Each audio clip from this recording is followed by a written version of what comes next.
Well, after service last Sunday, Reverend Kim said that she thought y'all would enjoy an update on my roommate, Henry Walter Mouse. So here's the update. I have not seen hide nor hair of Henry since the first time I saw him. And there is no evidence anywhere that he's still in the house. Now, I can't say where he is or why he is where he is or how he got there. But I can say that it was a peaceful solution that felt like a win-win for Harry and me. Alan Watts wrote, "You cannot understand life and its mysteries as long as you try to grasp it. Indeed, you cannot grasp it, just as you cannot walk off with a river with a bucket." Now, the situation with Henry reminded me of a similar event that happened years and years and years ago when my son was just 6 years old. That's how long ago it was. And some of you may have already heard this story since I shared it early on in my ministry here at LEC. But since there are more of you here now than were here then, it seemed like a good time for me to share it again. Because it was one of those times when life just expressed so beautifully to me the mysterious ways in which the pure, positive energy of life flows into our human experiences and brings welcome solutions when we let it. Now, back in those days, my son and I lived in Santa Barbara, right next to an amateur beekeeper. And so bees, lots of bees, visited the flowers in our yard on a regular basis. And sometimes they would just plop down on a flower or even on the ground because they were so heavy with pollen that they had gathered elsewhere that they needed a rest before they could make it to the hives next door. When the bees turned into swarms, because they were following a queen bee who had been born in one of the hives, and she was off to make a hive of her own with a merry band of enthusiastic worker bees. My son and I would go in the house and wait for them to move on. And they always did. And one night, just as my son and I were getting ready to turn the lights out in the living room and head for the bedrooms, we heard the hum of bees. Lots of bees. And so we followed the sound to an outer wall in the living room. And we put our ear to the wall and listened, and put our hands on the wall, and it vibrated, and it felt warm to the touch. So I told my son that there was nothing that we'd be able to do that night, but then in the morning I would find someone. I would make some calls and find someone who could take the bees away safely. But since the bees were in the wall, and there was no way to smoke them unconscious so the bee guy could get to the queen and remove her, and the rest of the bees would happily follow her, I was told by every company that I called. That the only solution was to kill all the bees. Because they weren't going to go away on their own, and if they stayed, they were going to make an enormous honeycomb with lots of gooey honey in the wall. So my son and I talked about it. And we agreed that if the bees had decided our wall was a good place for their new hive, we didn't want to cause them any harm or fight against them. Just because their preference for a hive differed from our preference for their hive. And so that night, we went up to the wall and we put our ear to the wall and we listened to their peaceful hum. And then we felt their warmth. And we said good night to them and peacefully went off to bed. And in the morning, they were gone. All of them were gone. There wasn't a hum in that wall. And I don't know how it happened, but I do know that our peaceful acceptance of them resonated with the peacefulness within them. Abraham Hicks tells us the path of least resistance is the path that feels the best to you. Somehow I was convinced, even back then, even before I was introduced to Ernest Holmes or Abraham Hicks or Rumi or Mooji or Course in Miracles or The Way of Transformation, that a loving spiritual energy had taken care of the situation in such a perfect way because we hadn't gotten in the way. Which brings us to the title of today's talk, When Push Comes to Shove. Now, we may wonder how we can find rest in a world of so much unrest.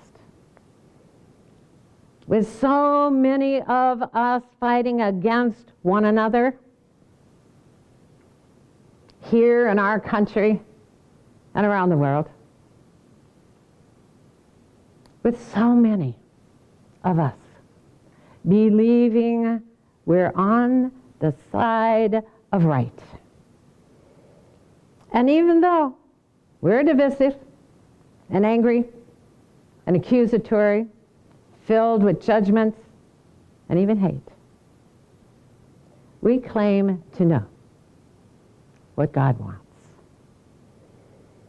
Yet all the while, our pushing and shoving is pinching us off from the flow of peace and love and joy of the one life within us all. It's pinching us off from the loving spiritual energy in which we're all immersed right now, that would take care of every situation in such a perfect way if we wouldn't get in the way. Rumi wrote, "Be a witness, not a judge. Focus on yourself, not others. Listen to your heart, not the crowd."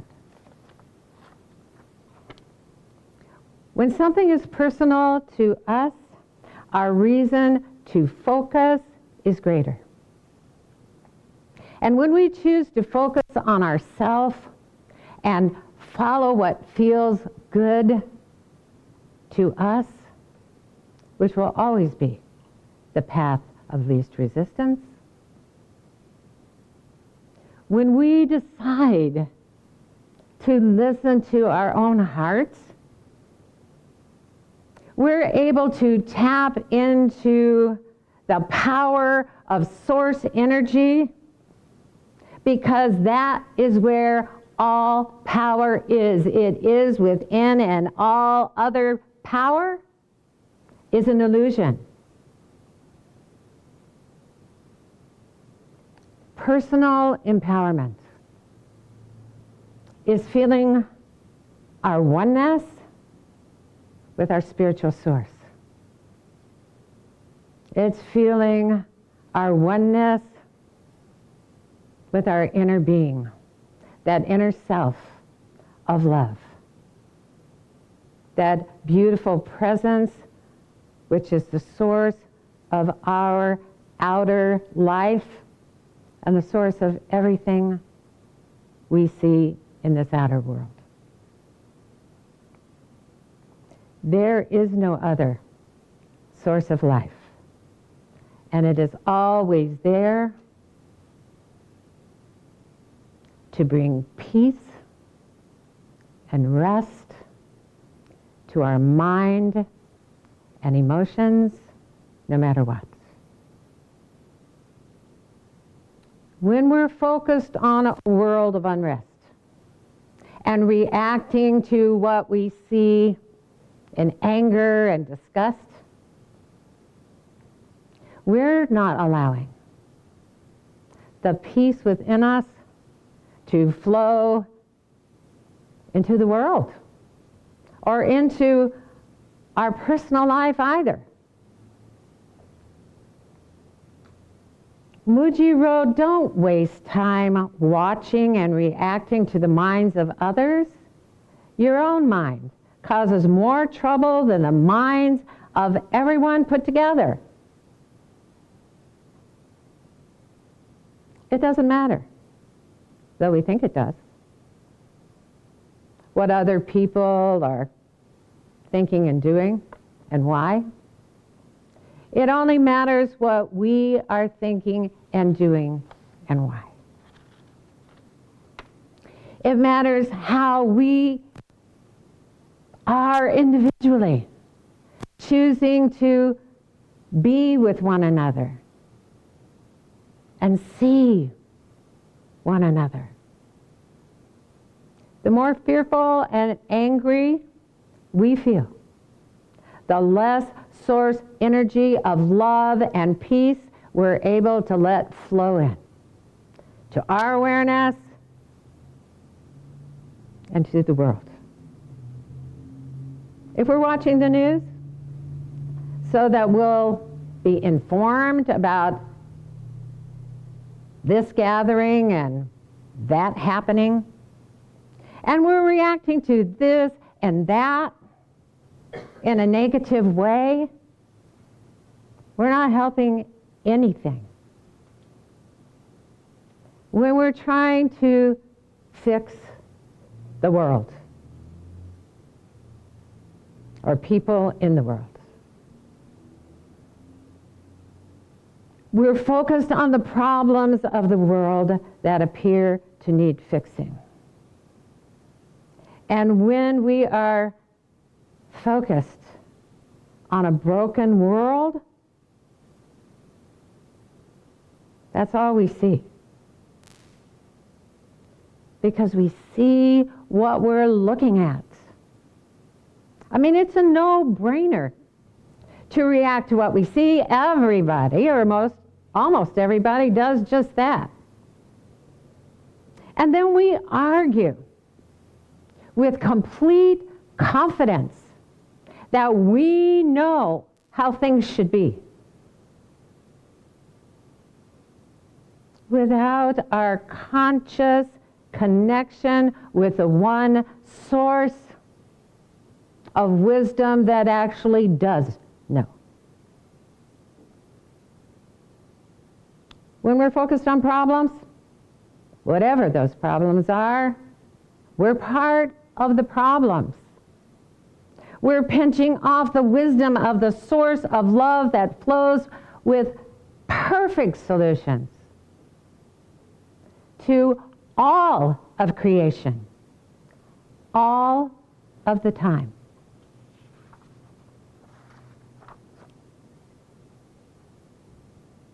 God's not waiting it out till we behave. It's present now. And it's up to us to open to it. Whenever we choose to focus on our oneness with peace and love and joy and well-being, whatever we focus on in this world benefits, because we're able to see whatever or whomever differently, more spiritually.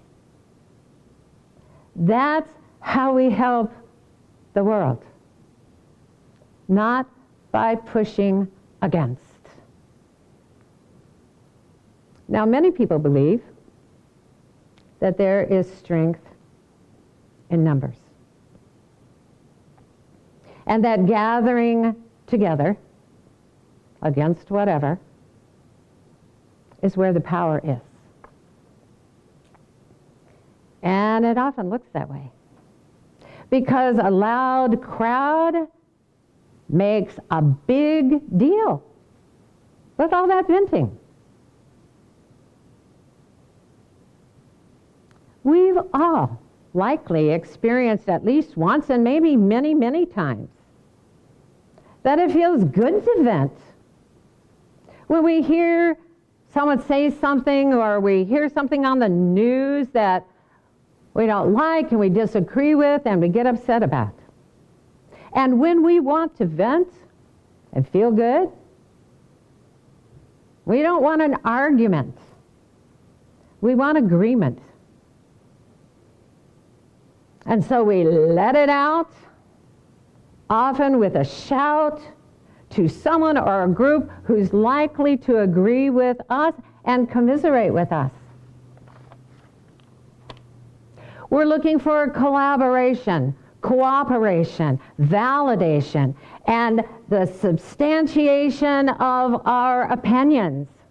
In other words, we're looking to be right. When anyone vents against anything, and others are paying attention to what they're saying, which is to say where two or more are gathered, the energy and vibration within them and around them grows more powerful.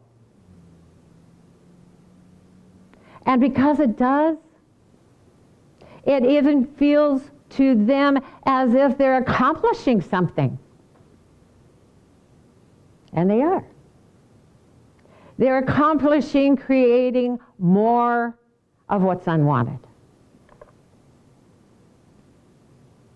When we push against each other, when we war against each other, it's lose-lose. We think that someone is going to win and someone's going to lose. But there's never going to be a win-lose, even when there appears to be. In a universe that is one life, and responding to whatever energy is being emitted. No favorites. The law of attraction doesn't work on a system of win-lose. It doesn't put it together that way. There's one common negative energy and low vibration on both sides of a push-shove. Since both sides are pinching off the flow of good, nothing good, nothing better, nothing wanted can come from it. So it's going to be lose, lose, lose, lose every time. There is a huge difference between venting against something and venting in appreciation of something. To be passionately for something and against nothing. Even though either way, the energy and vibration within us and around us grows more powerful, one continues to perpetuate the unwanted in the world, the unwanted in our life, by giving power to it with our focused venting against. And the other allows the flow of good into our life and into the world, to take care of us in such a perfect way because we're not in the way. Lao Tzu wrote, "Those who flow as life flows know that they need no other force." The power we were born with, the power that lives in us all right now,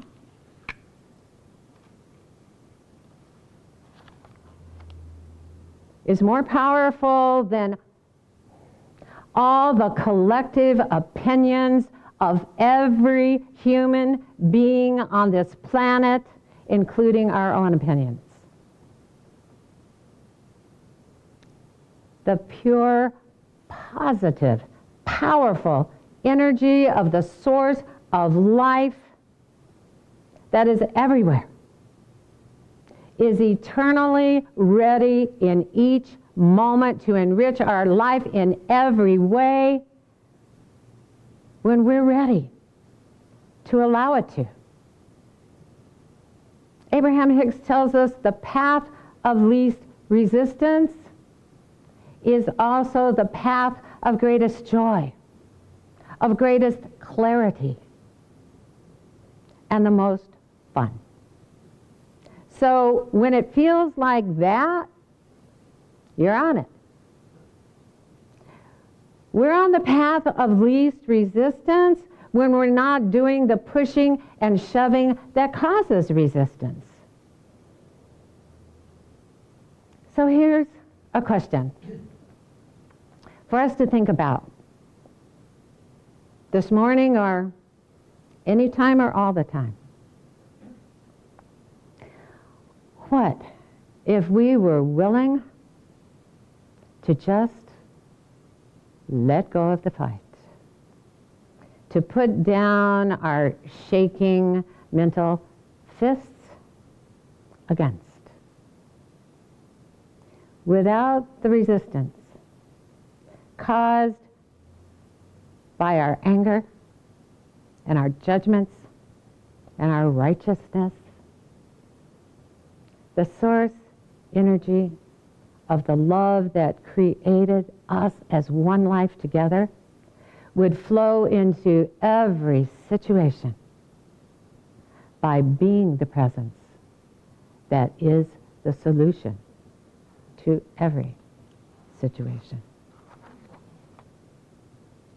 The extraordinary poet James Baldwin wrote, "The sea rises, the light fails, lovers cling to each other, and children cling to us.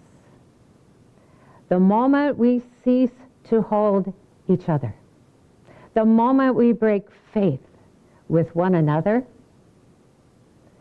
the sea engulfs us and the light goes out."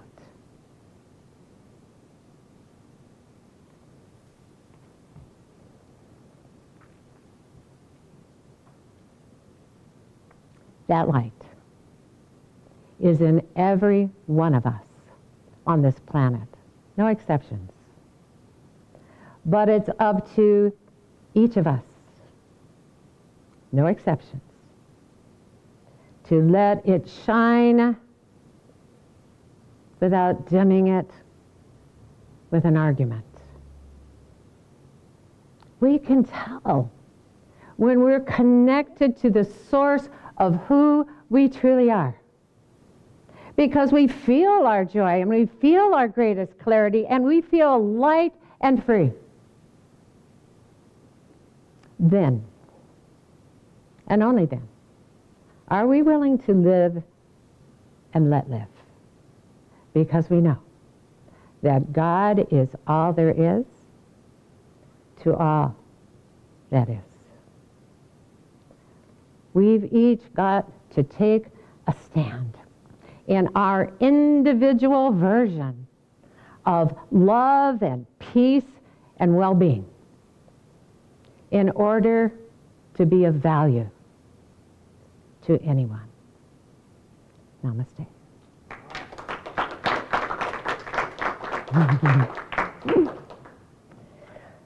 Whew, that felt good. Want me to do it again? Whew. All right. Well, I had it on my notes, Sheila, to say thank you to Janice, but she's not here. So we'll thank her for the next beautiful job she does with our next moving sale. But team captain, one of the team captains called me to say, you know, you want to be sure to include Janice because she did so much. So Janice, hope you find us during the week. Thank you. All right. Well, and we just want to say thank you. It's so beautiful that you show up week after week. This is a beautiful thing. It's so beautiful that you're living your best life. And in that way, you are helping the world. You are helping the world. And it's a beautiful thing. If you're watching live stream, because you too are doing just that.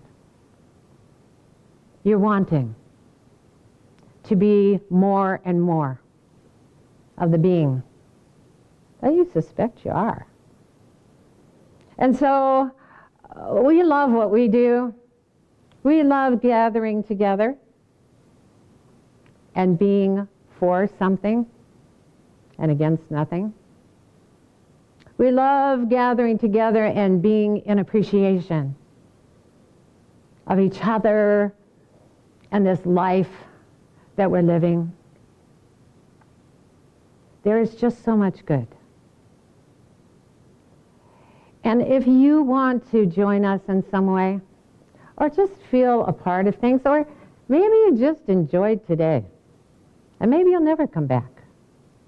But today's a good day to support us financially, because I know y'all do.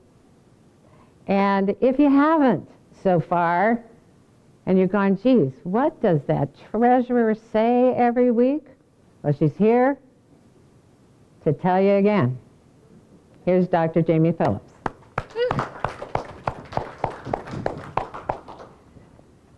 Well, hello, everybody. Hello. Hey, Sandy, welcome back. Okay. You know, when you're telling that bee story, I kept thinking, what's that buzz? Tell me what's happening. Okay. If you would like to donate to the Life Enrichment Center, there's several ways you can do it. If you're watching online, you can go to facebook.com and hit facebook.com/Life Enrichment Center and hit the donate button. You can go to our website, lecflint.com. There's a donate button on that site. And if you want to donate via PayPal, you can do that. Our email address for that is lec2512@gmail.com. Or you can always send in a check. We love checks. And that you can send it to our P.O. Box, which is Life Enrichment Center, P.O. Box 321294, Flint, Michigan 48532. I almost gave my home zip code, which wouldn't work. And here in the sanctuary, we'll be taking an offertory. And while we listen to Marcia Allen, Jason Phillips, and Larry Manderville singing Grateful, and then Reverend Stephanie will be up with a gratitude prayer. Thank you so much.